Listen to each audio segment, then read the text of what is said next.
Hi, I'm Samantha Lee Wright, and welcome to the Essential Oils Transformation Summit Day 1. I'm super excited that you are here. I thought that before we dove into all of the amazing expert speakers here on the summit, that we should just give everyone out there who's brand new to essential oils a really baseline understanding of how to use them and a few important safety guidelines. That way you'll be able to get the most out of the rest of the talks. The rest of the summit talks are going to be me interviewing some of my favorite experts in the field of essential oils. We'll be diving into really specific topics like how to use essential oils in the bedroom. That's one of my favorite talks. How to use essential oils in the kitchen for cooking, essential oils for autoimmune disease, essential oils to help detox your home, essential oils for hair. So lots of different topics. The ways that essential oils can benefit your life are so diverse that there's so much to talk about. So again, for this talk, I just wanted to give everyone out there a basic understanding of how to use essential oils. Before we dive into that, a little bit more about myself. Again, my name is Samantha Lee Wright. I've been using essential oils for about 5 years now, but healthy living, holistic health, natural tools has always been a part of my life. I have lots of health challenges starting very young. I've struggled with allergies. I've struggled with gut problems, depression, lots of things that has, from a very early age, put me on a path of learning about my health, learning about how can I support my body using natural tools. So I've always been really interested in herbs, nutrition as health, homeopathy, those kinds of things. And then when essential oils came into my life, someone finally made the connection for me that these bottles of oil that we have are just another form of natural health. When we take a plant and we essentially distill it or press it and, for lack of a better word, squeeze the essential oil out of a plant, it becomes this very concentrated substance, which is the essence of that original plant. So for example, if this were peppermint essential oil, it would have taken many, many pounds, hundreds of pounds of peppermint plant to dry and then distill and then turn into this one bottle of oil, right? So they're very concentrated forms of plant substances. What makes them a little bit unique compared to things like fatty oils like olive oil, coconut oil, almond oil, anything greasy, essential oils are very distinct from these fatty oils. The molecules of the essential oils are much smaller and they're volatile. Volatile is in they evaporate into the air. What's important about the size of the essential oil molecules, how they're so small, and that's what makes them different from a lot of other substances, is that their ability to absorb rapidly into the skin and even penetrate into our cells and even travel past the blood-brain barrier to enter our brain tissue is so unique. There's not a lot of substances out there that can do that, making essential oils an extremely unique in their ability to promote brain health, cell health, and really penetrate into areas of our body that other substances can't get to. So I love essential oils. They've made a huge difference for me in my life. When my kids are needing support in their immune system or in any area, I'll pull up my essential oils first. I think they're one of the most approachable tools, healthy living, natural tools out there. And that's why I'm so passionate about sharing them with others. On my podcast, I have the world's top rated essential oil podcast. It's called the Essential Oil Revolution. And we're nearing our 200th episode, and we still have not run out of topics to talk about. That's how powerful and diverse these essential oils are.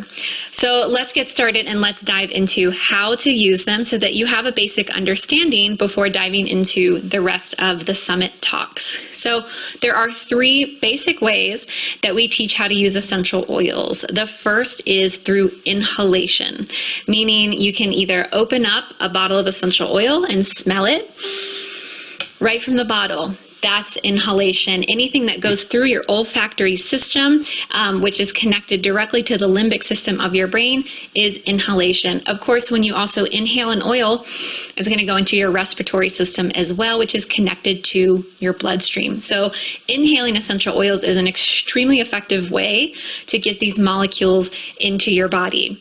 So you can directly inhale from the bottle.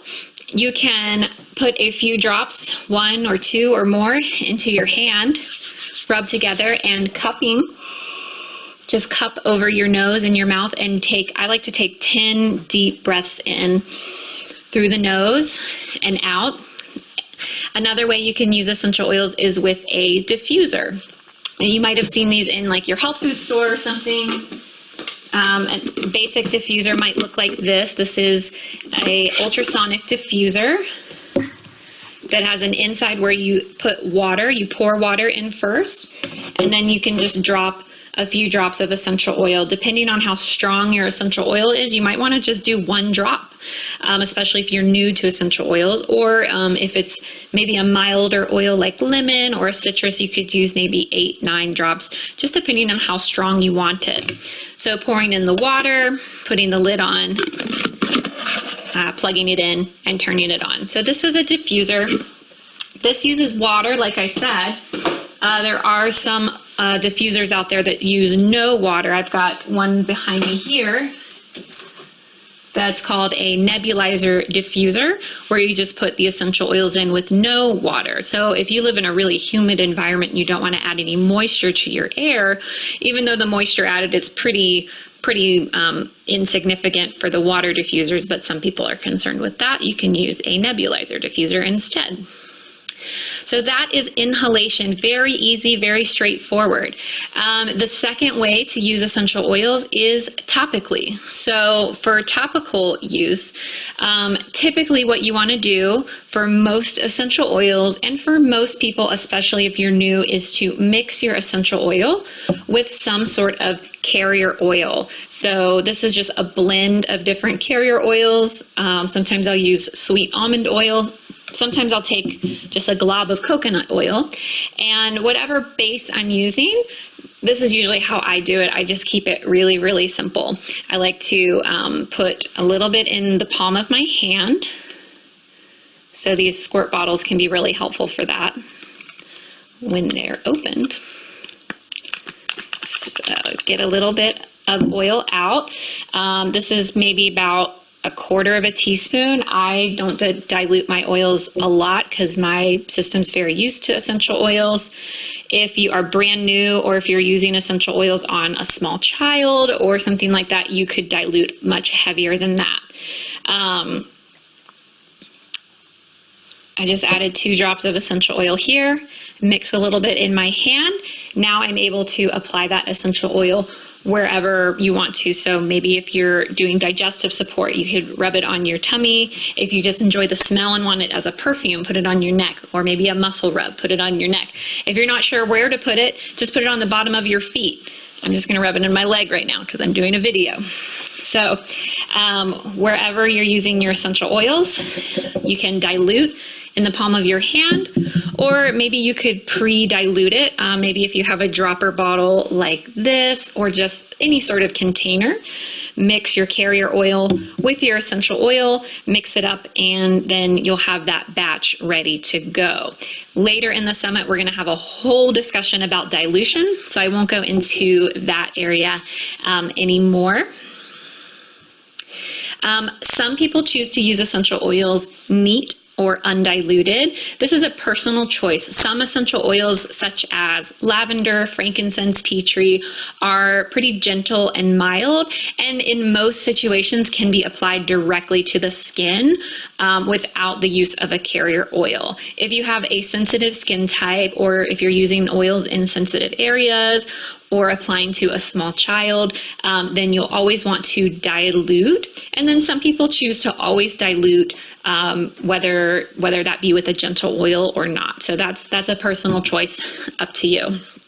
Other ways you can use essential oils topically is adding oils to a bath, or mixing into any sort of DIY product, face cream, lotion, things like that. So we'll talk more in the summit about carrier oils, so the different fatty oils you can mix essential oils with. But for now, we'll move on to the third way that you can use essential oils, and that is internally. Now, this is a bit of a hot topic out there in the essential oil world, and we definitely dive into this topic very deeply in several of the summit talks. There are certain essential oils out there that you will definitely want to avoid ever using internally, such as wintergreen, anise, cypress, and others. Some oils can be taken internally. I personally ingest essential oils almost daily, while other people choose only to use them topically or aromatically. But as a rule of thumb, essential oils should be used if you're using them internally. Use them in small quantities and not for extended periods of time. If you're using something really strong and powerful like oregano oil, for example, I say don't take that more than about 2 weeks in a row. Again, we'll talk more about this topic in depth, so if you have any concerns or questions, those will get answered during the summit. But a few ways you can use essential oils internally would be to add essential oils to your water or your tea. If you don't want the oils to just float on top, I recommend adding a little bit of honey or maple syrup, something to mix it in with. Always use glass or stainless steel when you're drinking water that has essential oils in it. Another popular way to take oils internally is to use a capsule like this. These are just empty capsules that you can buy at your health food store. They're really cheap. You can just open up the capsule and then take your essential oils and you kind of just hold it to the edge and drop it into the capsule. And then I always top my capsule off with olive oil. So I'll put maybe 2 or 3 drops of an essential oil into a capsule, and then top the rest off with olive oil, and the little dropper, the dropper here makes it really easy to get that into the capsule. And adding the olive oil in there helps it not hit your system so harshly as just a straight up essential oil. You can also add essential oils to your cooking. So adding to, let's say, peppermint oil to your brownie batter, or I love to put orange oil into my waffle batter. Always really fun ways to use essential oils in cooking. So those are the basic ways that you can use essential oils. Again, the first was aromatically, inhaling or in the air through a diffuser. The second was topically on the skin. And the third is internally. Now that you have a basic understanding of how to use essential oils, let's talk about some important safety tips.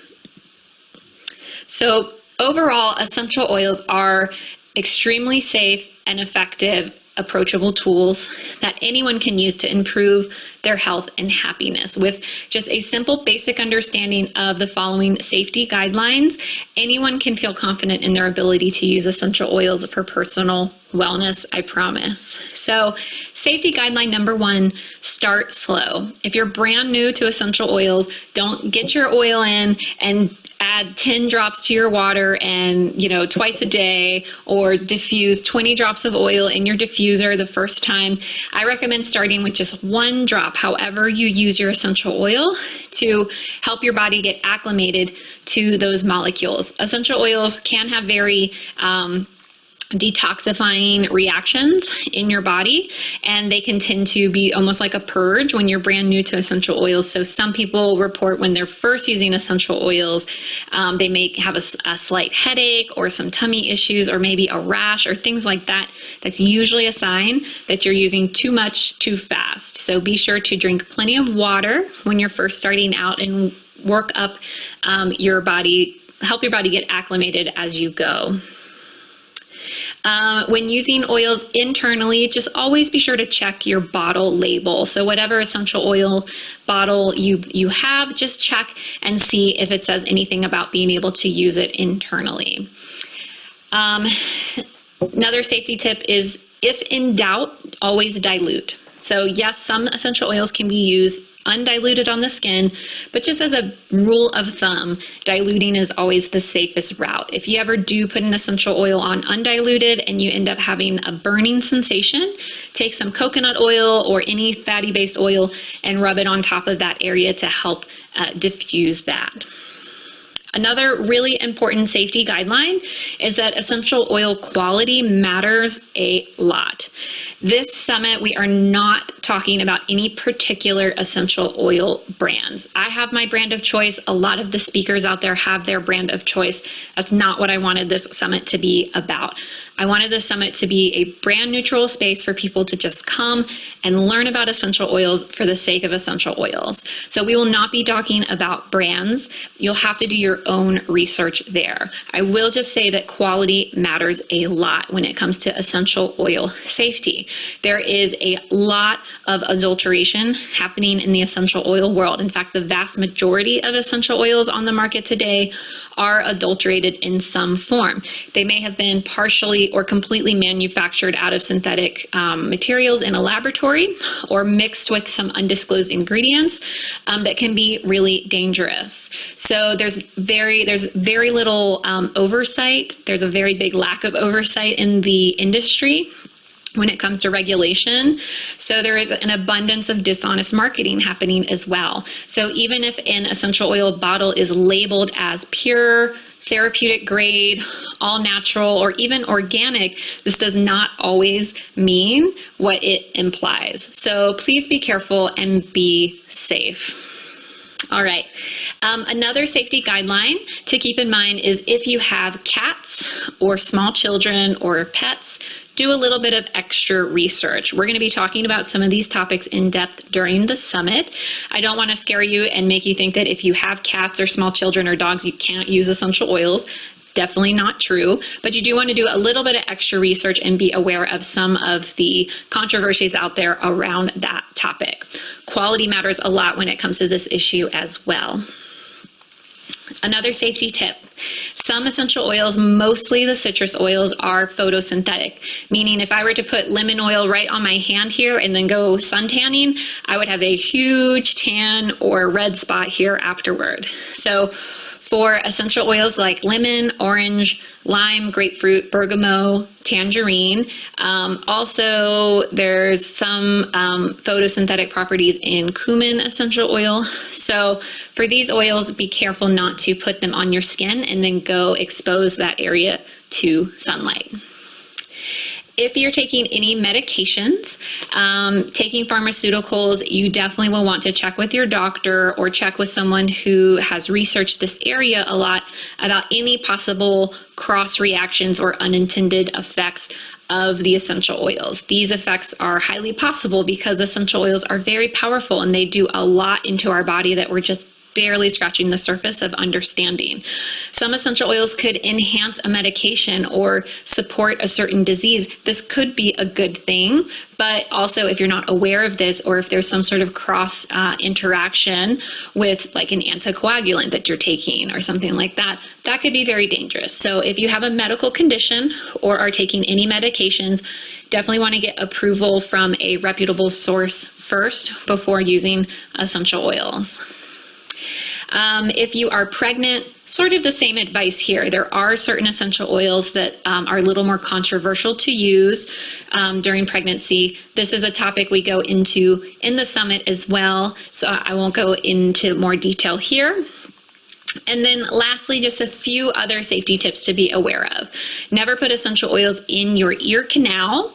Dropping essential oils into your ear canal is a big no-no, or into your eyes. If you get essential oils in your eyes, it's gonna hurt. We've all been there, I've been there. So if you accidentally get an oil in your eye, the best thing to do is to take a carrier oil such as coconut oil, almond oil, whatever you've got, and use that to flush your eye out with. Just rub it out with that. If you use water, it's gonna drive that essential oil deeper into your eyes, and that's no fun.